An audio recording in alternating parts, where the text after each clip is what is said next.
Welcome to IELTS English Stories. Please enjoy our story. Once there was a poor fisherman. He never caught many fish, and so he had no money. On some days he did not catch any fish. He couldn't buy food for his wife and 3 children. They only ate fish. Usually he caught very small fish, but one day he caught a dead horse. "Today is a bad day," he thought. Angrily, he began to fish again. This time, he caught a bag of old cups. Sadly, he threw them back in the water. "What can I do?" he said. "I am a poor man. I want to sell fish. I want to buy food for my children." He tried again. This time, he caught an old jar. It looked green, but then he looked again.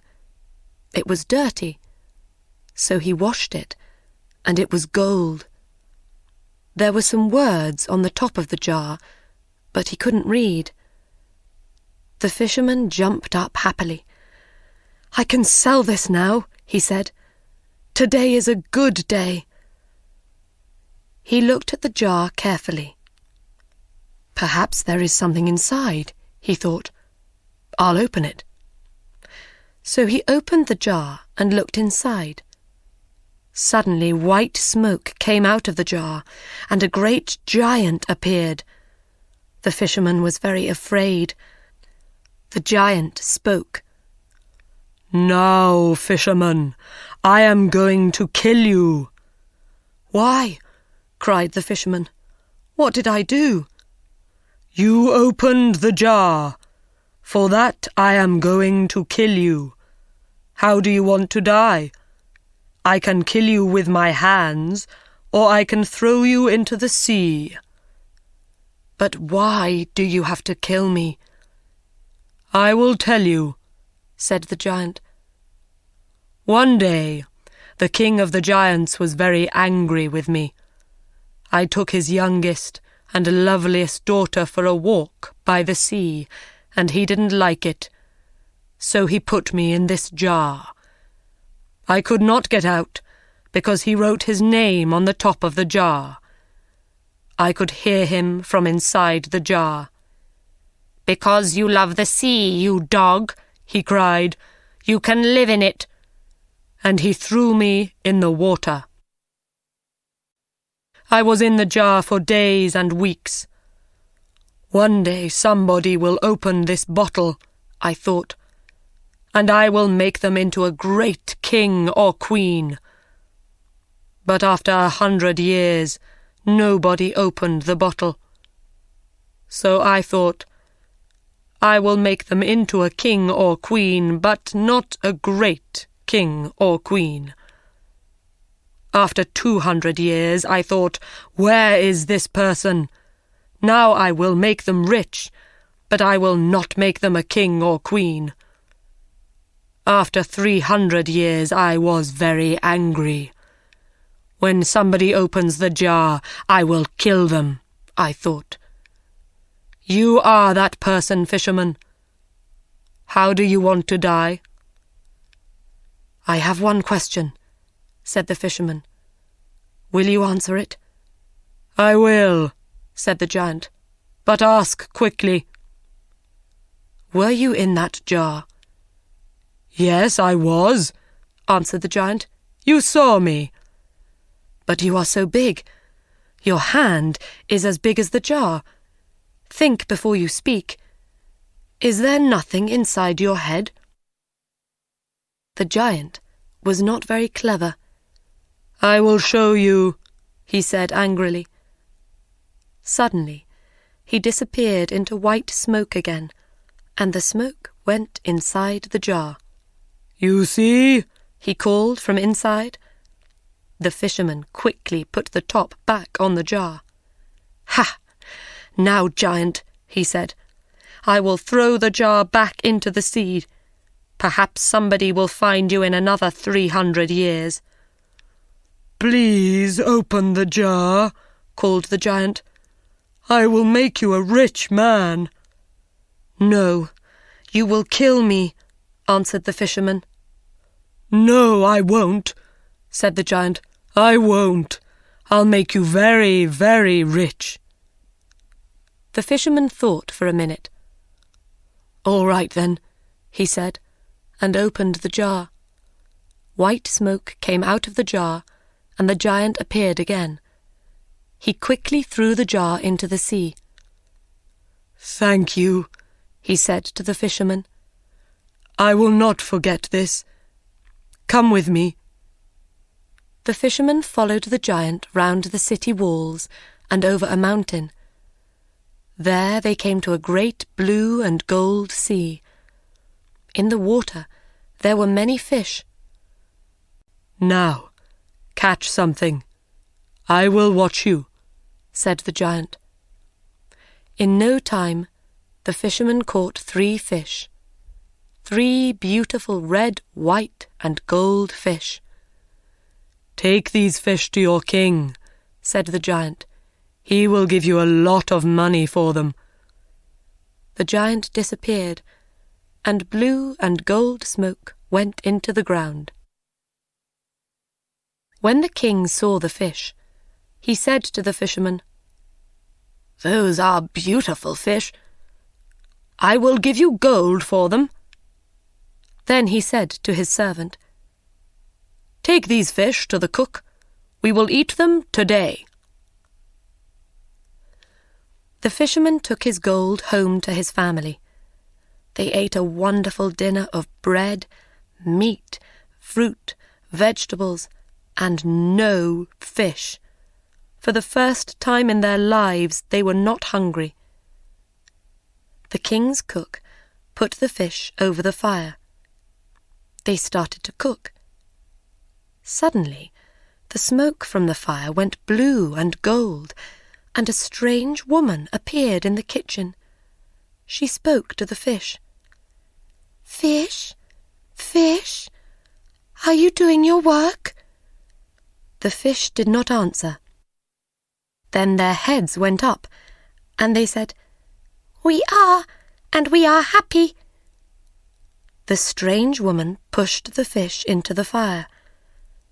The smoke from the fire went blue and gold, and the woman disappeared into it. The king and his servant came into the kitchen. I am waiting for the fish. Where are they? He said to the cook. He saw that the fish were in the fire, and he could not eat them. The cook told him about the strange woman. The king wanted to see the woman, so he sent for the fisherman. Bring me 3 more fish, he said. When the fisherman came back with 3 more fish, the king gave him more gold. The cook put the fish over the fire. This time, the smoke from the fire went red and gold, and a big man with red hair appeared. Fish, fish, are you doing your work? The fish answered, We are, and we are happy. And the same thing happened. The man pushed the fish into the fire and disappeared into the red and gold smoke. The king did not speak for a minute. This was magic. Then he turned to the fisherman. Where do you get these fish? He asked. I get them from a sea of blue and gold water over the mountain. Do you know this sea? The king asked his servant. No. I often go across the mountain, but there is no blue and gold sea. Will you take us there? The king asked the fisherman. The king and his men followed the fisherman over the mountain to the sea of blue and gold, and there they saw the wonderful fish. The fish were jewels in the water. Wait here, said the king. He took 2 men and went round the sea.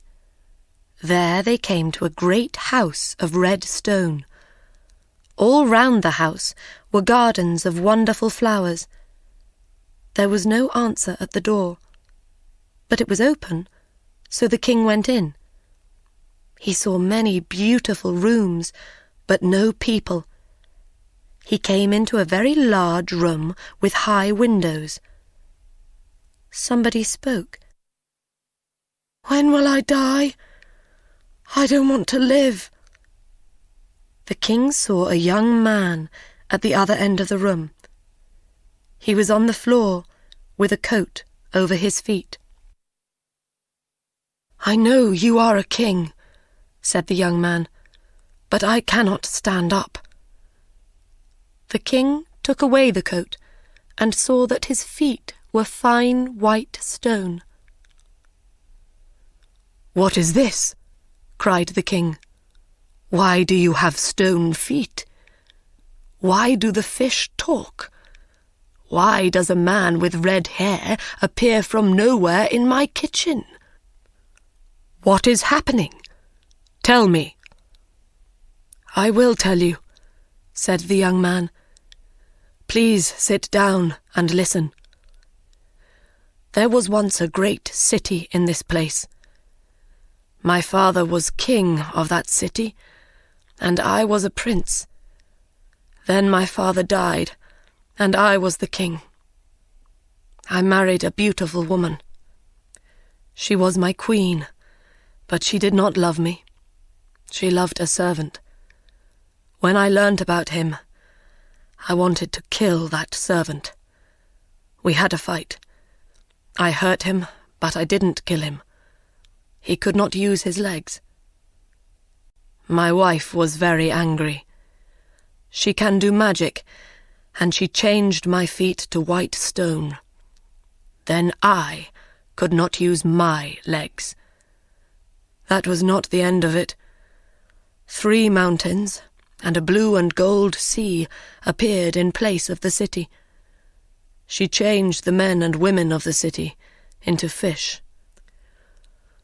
There is a little house of white stone in the garden of this house. The servant lives there. He cannot walk. My wife visits him every day." The king went into the garden and thought for some time. Then he went to the house of white stone. He found the servant inside and killed him. He put the servant under the bed and then climbed onto it. He pulled the servant's jacket over his face. Some time later, the queen came in. "Are you happy, my dearest servant?" she asked. "No," said the king. "I cannot sleep. Somebody is crying. The young king is crying because of his stone feet." The queen went to the young king and threw some magic water over his feet. He stood up and walked. Then she came back to the house of white stone. "And I cannot sleep," the king said, "because the men and women of the city cry at night. They do not want to be fish." So the queen went to the blue and gold sea. She said some magic words. A great city appeared all round her. Men and women ran happily through the streets and in and out of the houses. Then the queen came back to the house of white stone. "Are you happy now, my dear servant?" she asked. "Yes, my love," he said. "Come near me." She came near him. "Come nearer. I want to put my arms round you." She came nearer his bed. He put his arms round her. In one hand he had a knife, and he killed her. He went back to the young king. "Your queen is dead. The city and its people are living." The older king and the young king were friends after that. One city helped the other city, but nobody ate fish again. The fisherman and his family were happy. The 2 kings sent them gold and beautiful things. They were never hungry again. Thanks for watching. If you enjoyed the story, be sure to hit the like button and subscribe to our channel for more stories. Until next time, happy learning.